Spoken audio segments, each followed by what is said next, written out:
gatekeepers, not gatekeepers, have to have some type of guardrails for culture because it's getting a little out of control. But that's beautiful because we're gonna have. But that's also, I also feel like it's out of control because of that separation. Because there's nobody older tapping him on the shoulder to be like, yo, you know what?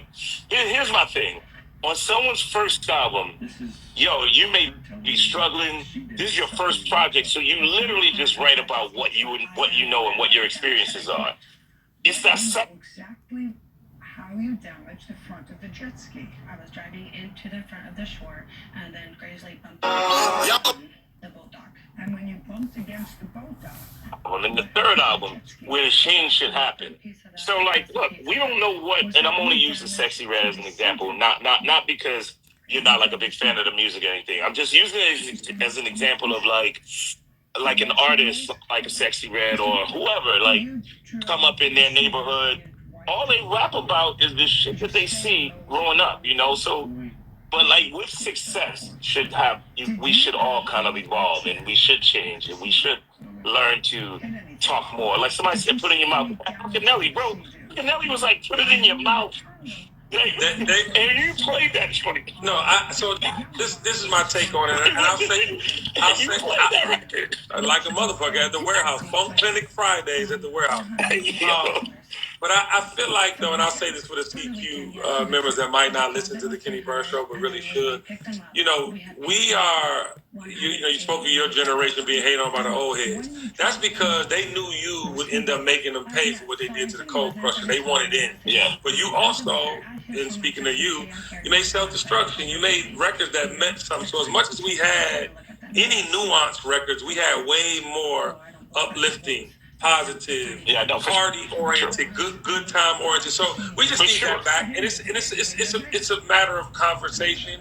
It's a matter of, and I think, and for our generation, to be honest, to give us some even more credit, not only did we make them pay for what they did to the Cold Crush, we have set up business outside of the genres of music, right? Or the genre of music. We have set up the table. I mean, we're in spirits, we're in fashion, we're in all these things that are hip hop, and the way we do business is hip hop. But we have opened it up so wide, and we just don't want them fucking that up. I mean, you can look at. I agree with this. Yeah, and you can look at the landscape now with the tariffs. I mean, anybody in the spirits business is feeling it. You know what I mean? Because now you're about to be taxed on every. I mean, we're going to be feeling the whiskey side.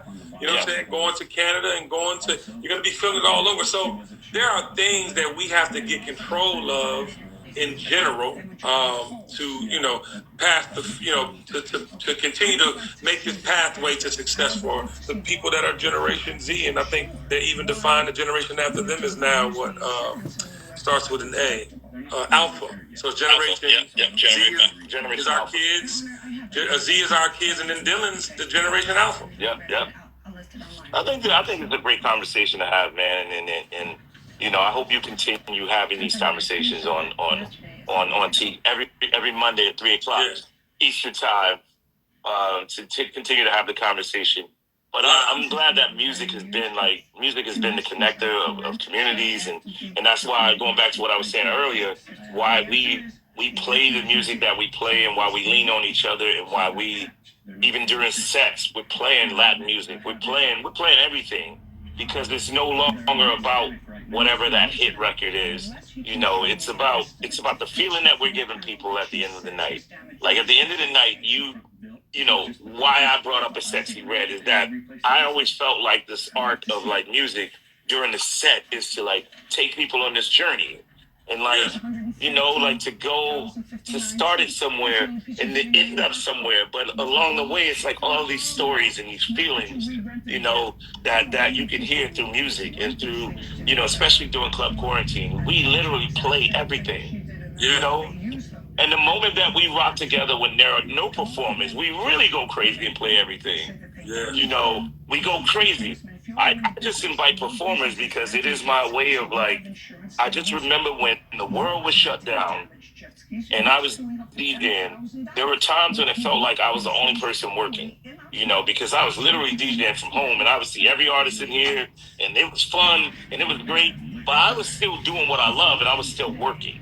And that very first Club Quarantine show was when I was like, no, I know we started selling tickets before I even mentioned anyone. Yeah. You know, and I was like, no, we got to bring artists out because it was more about showing love to the people, and I also knew like, yeah, a lot of people weren't for 2 years. They couldn't sharpen their skills.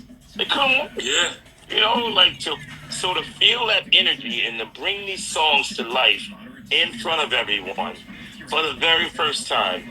You know, I'm will always forever be grateful for that opportunity to do it that way, because it was something that we had all talked about for a year and a half.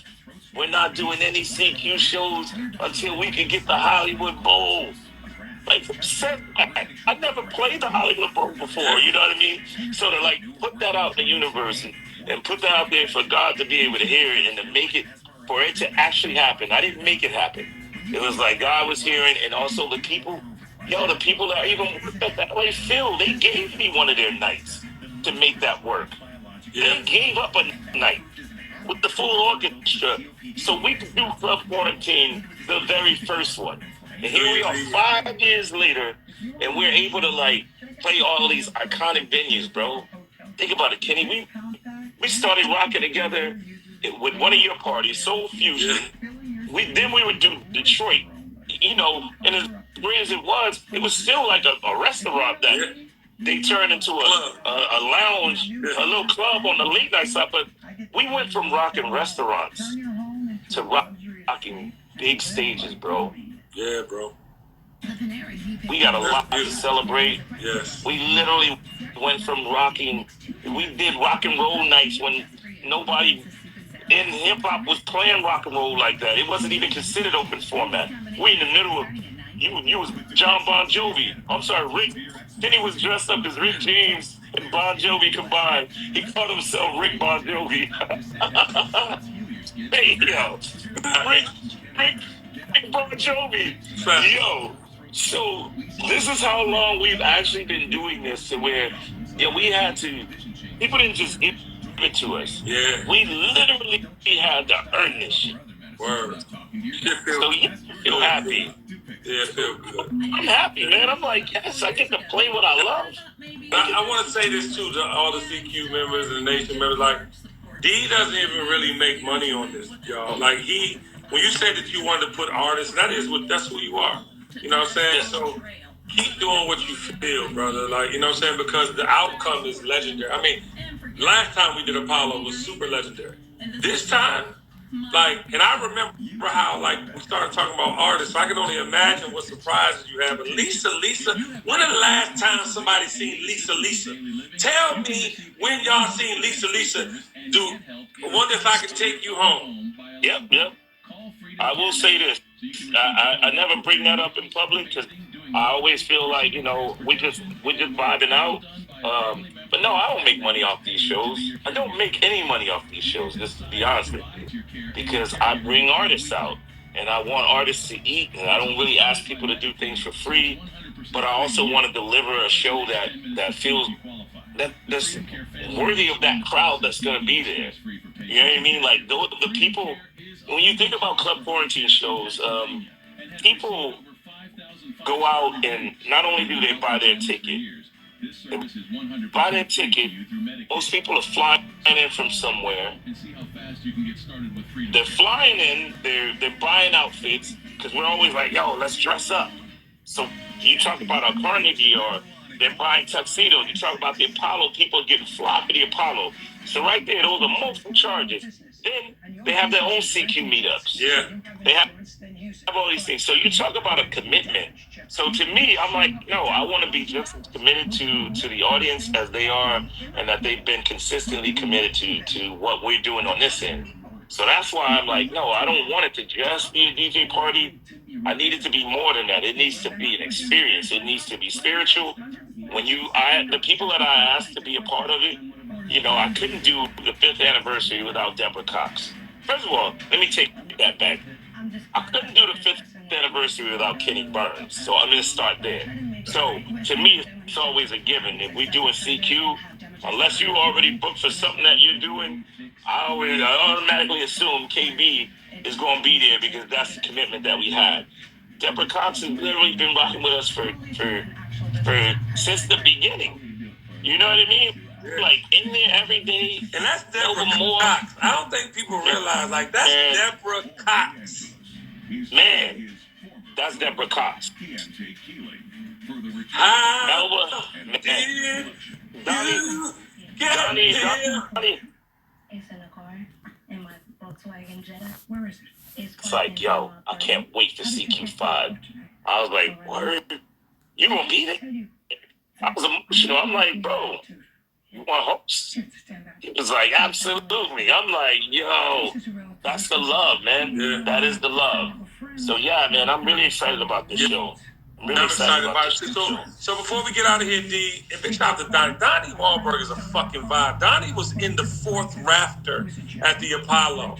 Whatever that shit was at the top, he was up there last time. So big shout out to Donnie. But give him the full weekend, man. We're starting off Thursday with TKBS at City Winery. Give him the whole weekend. So we're starting off on Thursday with you at the City Winery. I'll be there. You know, we're gonna do our conversation live, and you know, then the next day we're gonna do you know, we got a welcome party. Now I guess that was a part of certain packages that people were buying because we asked the Apollo if they would let us do this. Sorry, We can't even hear you said you can hear it? Nope. Yo, it's loud. Anyway, we got the welcome party. Then we have the actual show.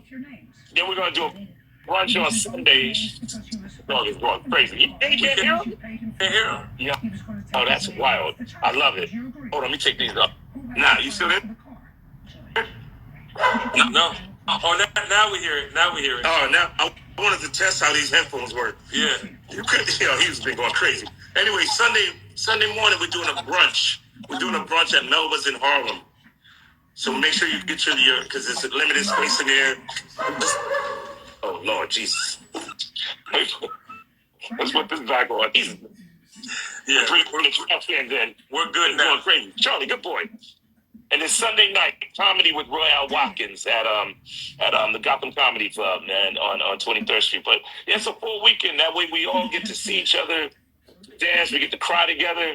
Because I know from City Winery, people are going to tear up, man, sharing these stories. Yeah. You know, of what's been going on in the last 5 years. You know, not everyone's story is going to be the Kenny Burns story that created TKBS Nation, and we're doing these shows, and not everyone has that story, you know, unfortunately. So we owe it to the people who don't have that story to hear what they've been going through, to inspire them to find their journey.